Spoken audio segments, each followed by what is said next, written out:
Are you questioning your reality? Do you feel gaslighted? It's not you, it's the media.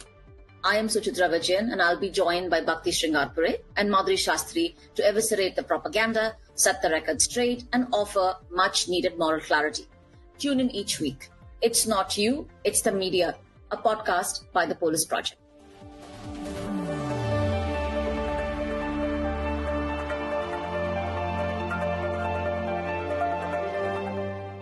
Hello, everyone, and welcome to our episode. And the prize goes to, drumroll, Warmongers. As we record this, we are in the thick of award and prize season in New York, at least, where I'm based. Just recently, the National Book Foundation had its annual awards, and it's widely touted as the Oscars of the book world, of the literary world. Celebrities walk the red carpet, and we only thought that it would be fitting to do our own little prize ceremony, or our version of a prize ceremony, as the year draws to a close.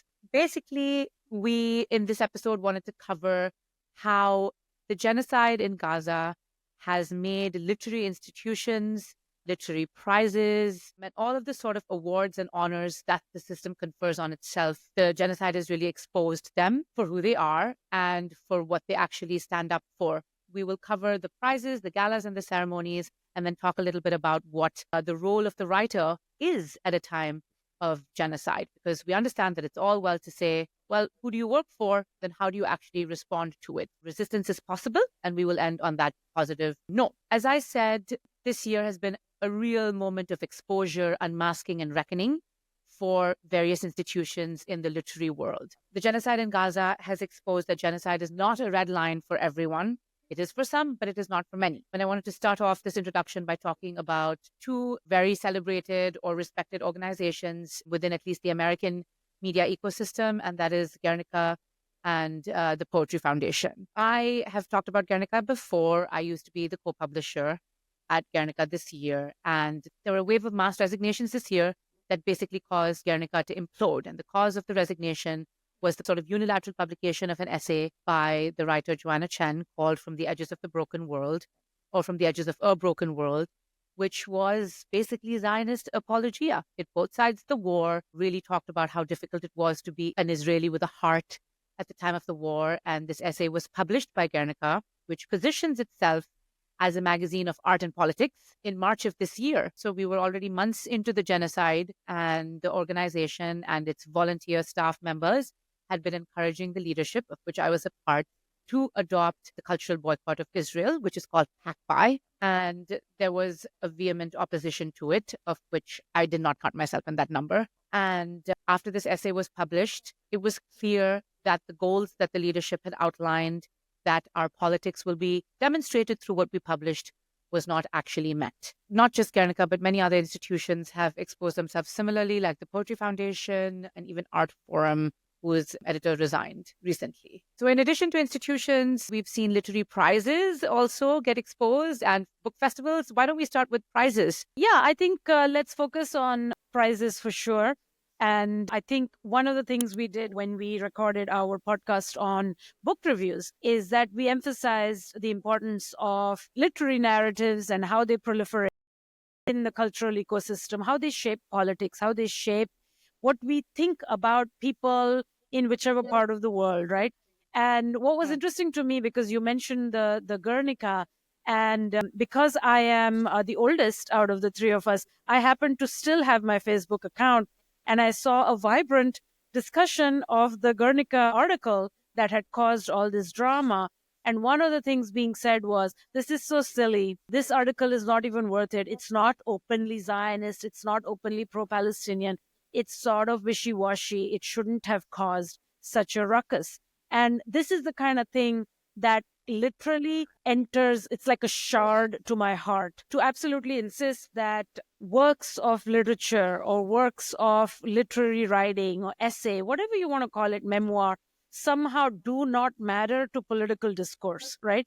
Because, as you said, it was an apologia for Zionism, 100%, but it was also espousing this both sides are suffering narrative at a time when we already knew that there was only one side that was suffering, that there was only one side that was being bombed relentlessly. Dead children were on our screens only from one side. So I just wanted to start with the harmfulness around the narrative that literary production, cultural production, cultural work is somehow flaccid or impotent, or that it doesn't contribute to society or policy making or politics. It absolutely does. It occupies our minds, it colonizes our minds, it gives us language, it teaches us how to think, how to speak. So, with that sort of preamble aside, I think the kind of things that have been unveiled, unmasked, exposed in the great year of the Lord 2024, they continue to shock me. I actually cannot believe it. Starting October 9th, we saw that this was going to be different. We knew that this response from Israel was going to be different. And as the year unrolled, people were resigning and all this kind of stuff. But the true impact of it was felt, I would say, with the Giller Prize and the way PEN America, and very careful to say PEN America, because PEN International and PEN in other countries have been fabulous, have been amazing, have been morally upright, but PEN America really were out of control. But Suchitra, you've been reading up a little bit more on the Giller Prize, which is Canadian. Yeah, so for our listeners who are not as plugged into the North American literary scene, the Giller Prize is the richest Canadian literary prize.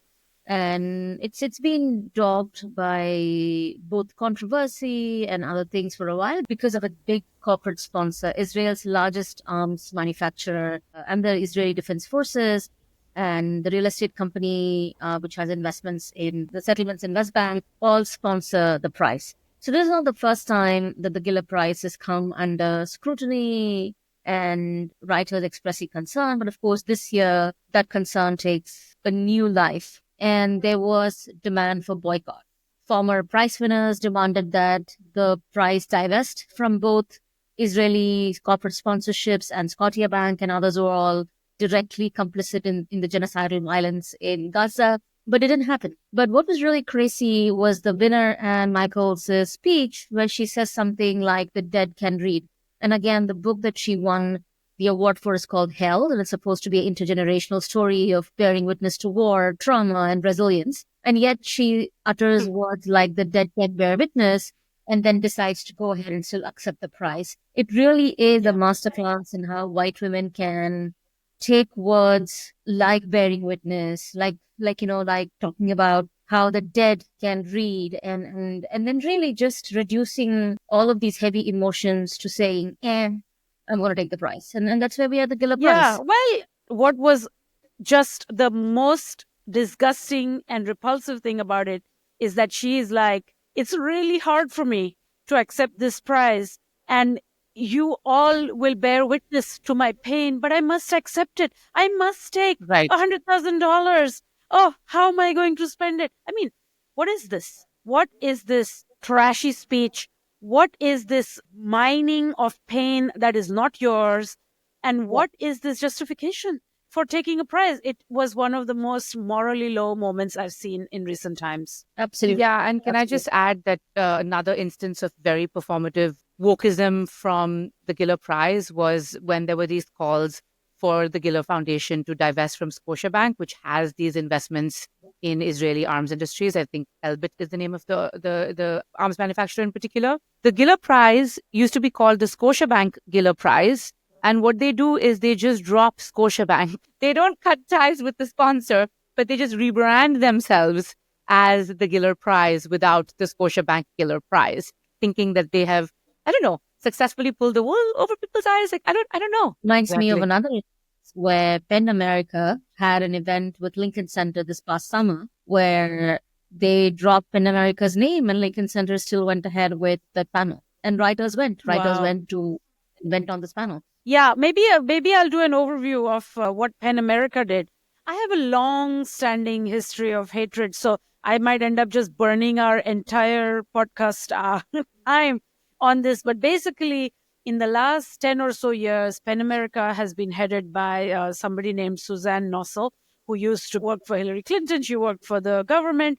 And she is actually a warmongering Democrat. There's so many of those about. And of course, very, very pro-Israel has always been.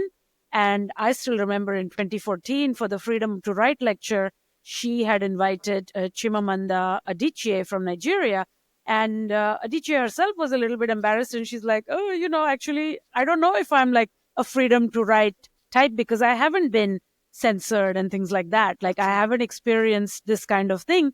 And she led with that and she gave a great speech and onwards. But already we knew that the commercialization of what dissident literature was starting already. And over the years, she has eroded PEN America's agenda around protecting writers against censorship. And she's had a very openly statist kind of approach. And it's been really hard to see how she has also really hyper capitalized on the PEN World Voices Festival. And then, of course, they did not put out any kind of statements against the writers and journalists being targeted and killed. People were in absolute uproar, especially after the murder of Rafat Al-Harir. And they did not say anything. They did not do anything. And they put out a both-sided statement. And then time came for the PEN America Awards. And writers actually revolted. And I know there were a lot of inside meetings. Money was given back.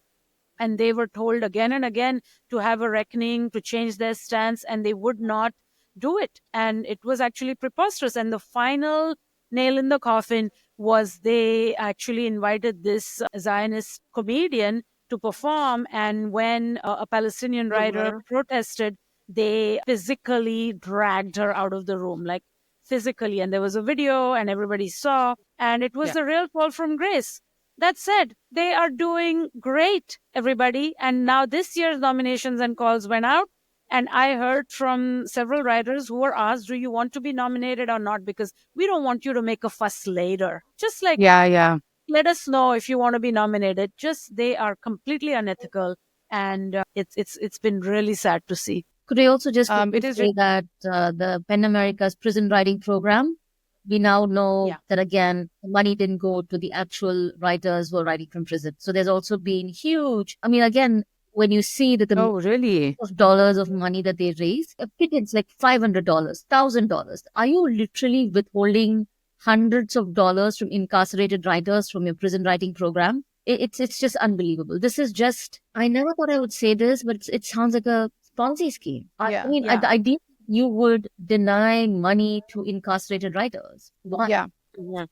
And for an organization as rich as PEN America, it's kind of bizarre. I also wanted to say that as an update is that Suzanne ended up resigning, although her resignation, it was like pulling teeth.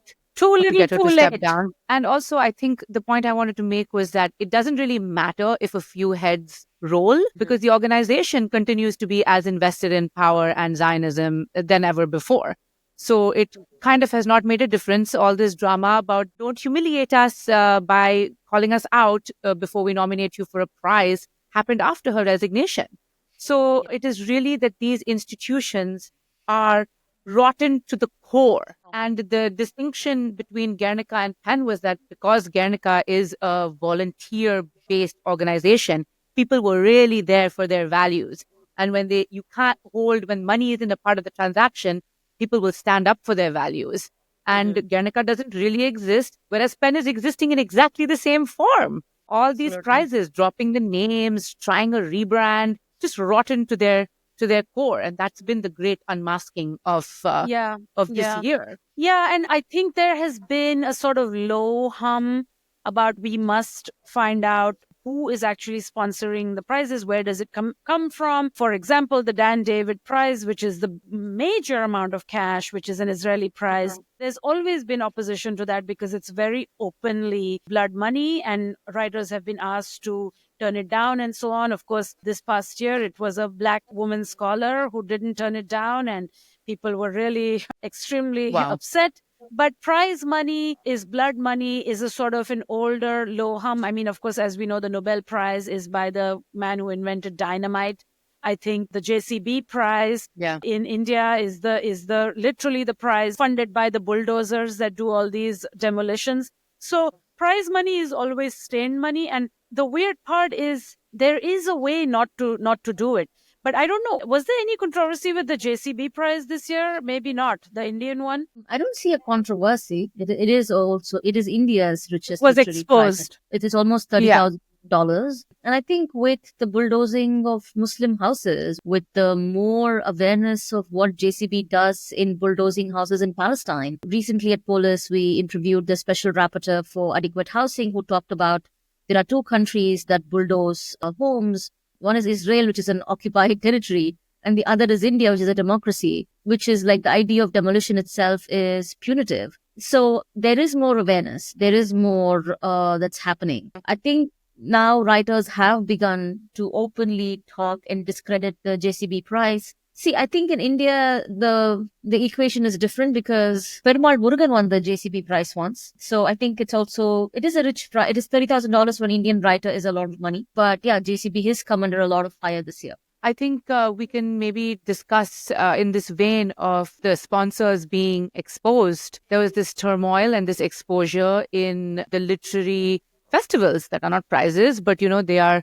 big gatherings, very elite gatherings of the who's who in literature, and supposed to be very fertile spaces for imagination and discussion, and have this veneer of, or position themselves again as places where thought and philosophy is made and shaped. And, some of them have their own prizes as well. And, I wanted to talk a little bit here about the Frankfurt Book Fair, which came under a lot of scrutiny this year because there was an award ceremony that was cancelled, and the recipient of this Liberator Prize, I think it's called, was the Palestinian writer Adania Shilbi. And, in the past, they've also cancelled events with the Pakistani-British writer Kamila Shamsi because of her support for the BDS movement. But there has been a lot of exposure of Frankfurt. Not only did they cancel Adania Shilbi's prize, but they also increased the Israeli programming. So it is one of those book fairs that actually welcomes the Israeli presence, and they really turned the volume up on this. And a lot of the Frankfurt Book Festival links with these sponsors and the publishers that they bring on board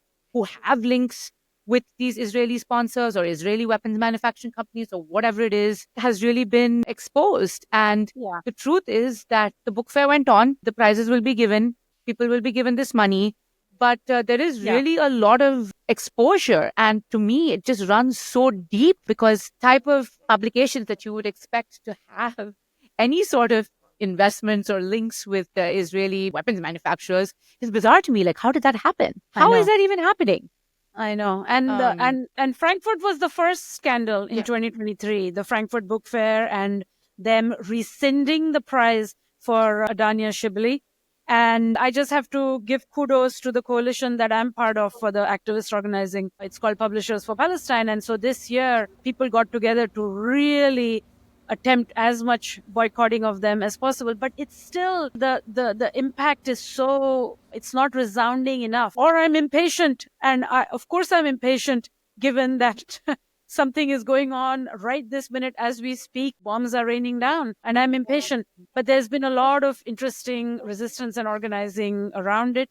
But these spaces remain potent as ever. As you know, Germany is absolutely out of control and they've done this again and again and again. It's been extraordinary, actually, to see. Yeah, and they really are a police state when it comes to clamping down on Palestinian rights. And they have this obviously very checkered and complicated past with the publishing because of their own Nazi regime history. But you're right, it is kind of really a case for just absolutely bizarre clamping down on Palestinian rights and real persecution of people that do pro-Palestinian activism. Yeah, absolutely. Another kind of twist in the tail, and you both can tell me if I'm overreaching here, is that I've just become so repulsed by these kind of fancy red carpety galas and ceremonies. And I agree that I have kids, and no, I don't want them to be miserable all day. I want to make them nice food. I want them to be happy. I want people to be happy. I don't think all of us should have some collective depression, as much as it's hard not to, given the state of the world. I do believe in pleasure and joy, but watching these vulgar ceremonies where people are dressed to the nines and they claim to be these kind of morally upright literary types, even if the politics of these galas might be okay, it might not be as bad, has really kind of created some sort of a twist in my mind. I don't know what it is. I just don't think this is right. And I know a lot of organizations and institutions that have very good politics, are pro-Palestinian, are very lefty, very progressive, have said that some of these galas are for fundraising and this, that, but I just don't see the need for the black tie and those tables and that decor. But maybe I'm overreacting. What do you all think? Look, I think we need places of joy, but I find it absolutely disgusting. Okay, let's kind of take a step back. The average New York City gala is really underwhelming. I'm sorry, it's very underwhelming. It's rubbery chicken, dry salmon, and people thinking they're in an episode of Gilded Age, or thinking that they're in this Hollywood version of what a literary gala feels like. It really is a copy of a copy of a copy, where people talk about the power of literature and spoken word and how we should continue. It really is navel-gazing, self-aggrandizing thing, even for organizations that have great politics.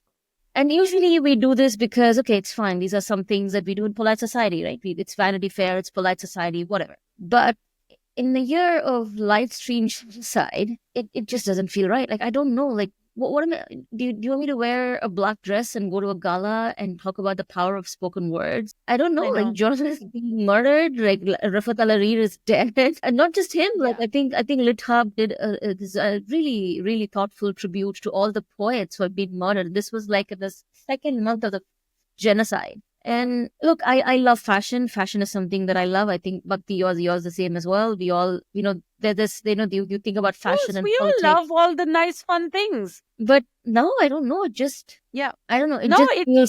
It rankles. It doesn't sit well. And of course, Palestine and genocide, ethnic cleansing, occupation, colonialism, apartheid has been going on for 100 years. And many places are miserable, but we have reached a pitch point, and everybody has been exposed. Everybody has been unmasked. If you want to fundraise, just fundraise. Just do it online like everybody else. Don't do this show and pomp and pageantry, because the moment just it's not working. So that's my problem. Actually, I do understand that writers need to get paid and writing should be incentivized a lot better. And I recognize that we exist in this capitalist society where we have to raise money. And I agree with you, Bhakti, that it doesn't need to be so ostentatious. I think if you look at the sort of biggest and most ostentatious galas, they would also say to you, well, this is an exercise in community building. We want to bring in all of these writers from all over the world and have a little night together and like blah, blah, blah, blah, celebrate literature.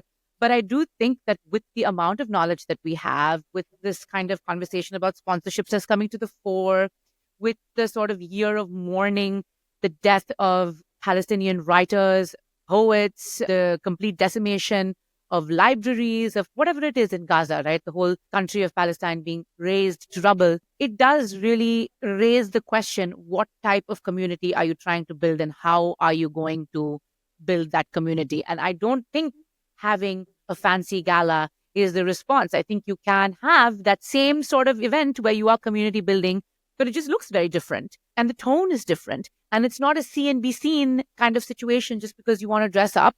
But sure, maybe you can put in a little bit more effort. You don't have to go in your sweats, but you don't have to have a red carpet. There is a real creation of community and joy that I think Palestinian communities and brown and black communities are being robbed of, because it's like, well, you don't feel like celebrating, and you should. You don't feel like having community gatherings, but you should, because that's what imperialism does. It takes away your joy and your desire to come together to create more joy. And you should be able to do this. But there is a big difference between community building and creating these environments of joy and ostentatious CNBC programming where, you're wearing Vera Wang and getting photographed on a red carpet. Yeah. And I don't need, this is an old debate and maybe for another time.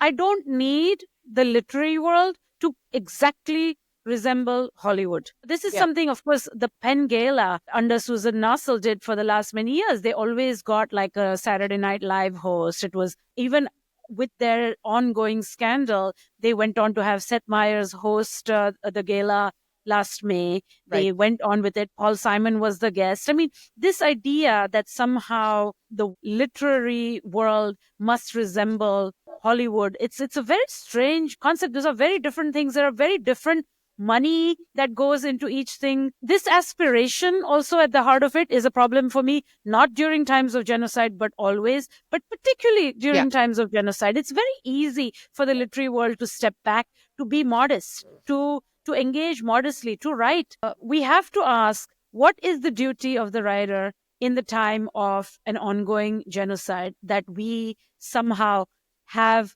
been witnessing, have been consuming, have been bystanders to? What is the service a writer can offer to society? What is the moral spine that a writer must display at this particular time? How can the writer guide? How can the writer serve? These are the questions we should be asking, not which designer I should wear to the Pen Gala, should I nominate myself or not? These are not the dilemmas a writer is supposed to be dealing with at this particular time. Or, oh my God, what will be the consequences if I'm on this panel? Or what can I do to protect myself when 100,000 Palestinians have died? And what ways can I justify my presence at the imperial core as rotten as Pen America, right? I think, I just want to say that I think even a lot of writing now is very performative. A lot of writers now are very performative. There are often features where, and I think this happens with Arundhati Roy, with Jhumpa Lahiri, with all of the female writers and journalists, where you photograph them and say, oh, what about the fashion? What fashion do you, which is all fine. But there's a certain performativeness to writers. And it's okay, writers can be performers, that's not the issue. But the thing is, all of politics is now performance. All of politics is now performance. What is your politics? It's wearing a certain thing, it's doing a certain thing, but in reality, there is no substance to anything that you're doing. And that means that we end up producing work that is, again, Zionist apologia, absolute Zionist apologia. For all of these writers who say, we touched upon it a little bit when we talked about how the New York Times, for example, genocide media will only platform a few Palestinians here and there in the back pages. And always, I think these writers feel that they might as well reach a few of those liberal Vera Wang dress-wearing people than preach to the choir. But the truth is that they are not reaching those people. Those people are inundated with the opposite messaging, and you are being used to sanitize and launder that image. I don't know what advice I have or how one can do the work of making people understand the harm of this liberal media and having such writers go about. But it's a very distressing phenomena in general. It really is, because the whole element of trust is sort of completely broken. The trust that you approach a person's work with. And, in this year, so many of these writers that we have held dear, whose work we have quoted and been influenced by, have been unmasked. And as is the system, as we said, it is rotten to its core. Again, to recap, I do understand the limitations of being someone who has to eke out a living as a writer in this capitalist system.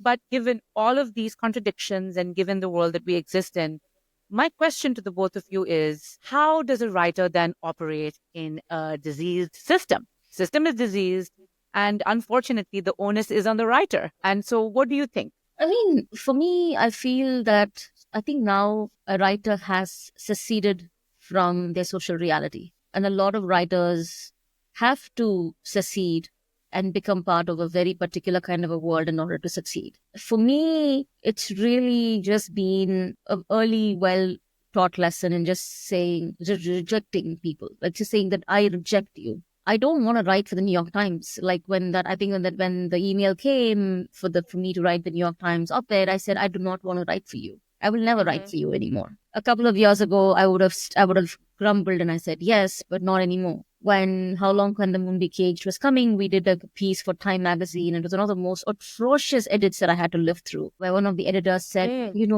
as Western journalists, we believe in objectivity. And I was like, I will no longer write for Time. I'll no longer write for the New Yorker. I'll no longer write. I will not write for any of these places anymore, because now I just don't see value in them. And I think for me, to exist as a human being first and then as a writer is to reject these existing systems. For me, there is value in building and reimagining the alternative. Or for me, building something like Polis Project or working with Bhakti or seeing Bhakti build Radical Books Collective, seeing lots of people that we know build these new, incredibly small, but still thoughtful, politically radical spaces is a way of existing. We exist. We are having this conversation. Yeah. We have people who listen to us. And I think those are ways of existing for me. But really, almost any writer that we respect has always existed outside of this. I remember teaching Fanon for the first time, the introduction, and the students loved it. Like they felt like it was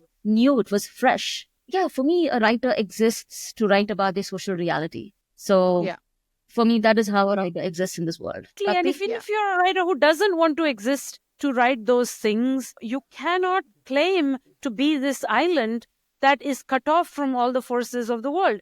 Writing, much more than film or television or theater, is a solo project. But the thing is that once the writer has written their work, it does end up in a world. It ends up with a publisher, it ends up with editors, it then goes to reviewers, it goes to an agent. It has all these multiple steps and spaces that it has to work itself through. And I think it's okay. You became a writer, you hustled, right? If you were not a Nepo baby who was born super rich, that you hustled, right? So hustle again. What is the big deal? Make genocide a red line. Make extraordinary racism, extraordinary hate, violent hate your red line. Just don't work with those people. It's as simple as that. And writers have done it. The ones who resisted PEN America, they turned down a lot of money, a lot of prestige. Madhuri, you did it. You wrote a brilliant letter when you stepped down from Guernica, which had a moral spine. And in general, it's absolutely possible. And embrace these radical spaces. Embrace these smaller places. Uplift them.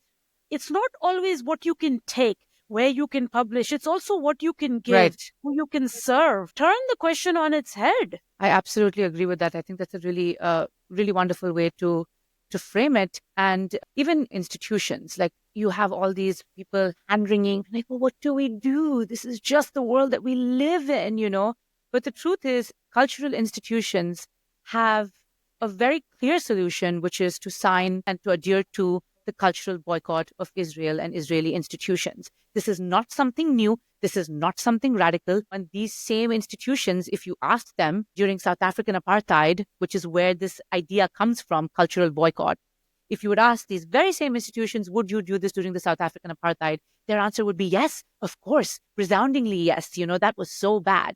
So these very same institutions, this is what a literary institution can do. This is what a cultural institution can do. Refuse to collaborate with the people who support and do not resist the state. And there you will find your community. There is a vibrant, thriving community of people who have washed their hands clean, who are resisting, who are critiquing, who are putting their lives on the line. Go find them. This is what nonviolent resistance looks like. This is what Gandhi and Swadeshi movement look like. This is what the South African nonviolent resistance look like. Everyone's like, where are the nonviolent Palestinians? Everyone's all this talk of terrorism and violence. This is what nonviolent resistance looks like, and you can be part of it. And guess what?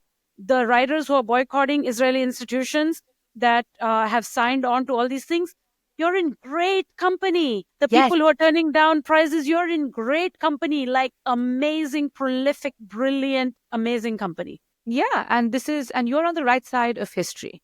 So to these institutions that refuse to sign a boycott because they're afraid of the word and they're afraid of their funding and they're afraid of their image and whatever it is, I urge them to sign PACBY, because the number of people, the number of incredible artists and thinkers who have now committed to the boycott are immense. There is a treasure trove of thought and philosophy and art waiting there. And you have to bypass this imperative on Palestinian writers that they should be the only ones doing the work of resistance. Like, everybody has to come together. That's what solidarity means.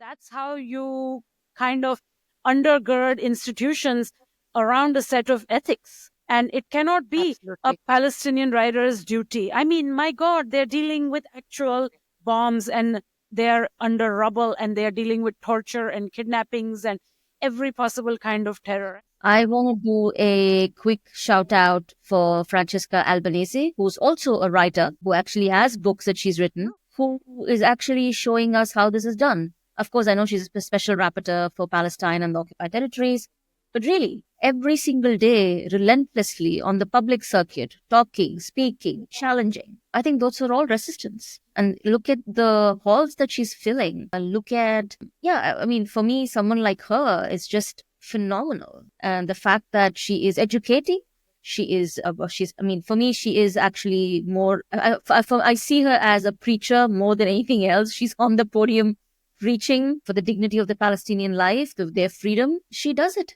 And she does it in the heart of... Suchitra, if we are calling out, I mean, I just want to... I love her with all my heart. Total, absolute fan. She's absolutely brilliant. But I also want to draw attention to PalFest, the Palestine Festival of Literature, which have been doing massive events in several cities. Every possible brilliant, well-known, amazing writers, 2,000 people, 3,000 people, join that community.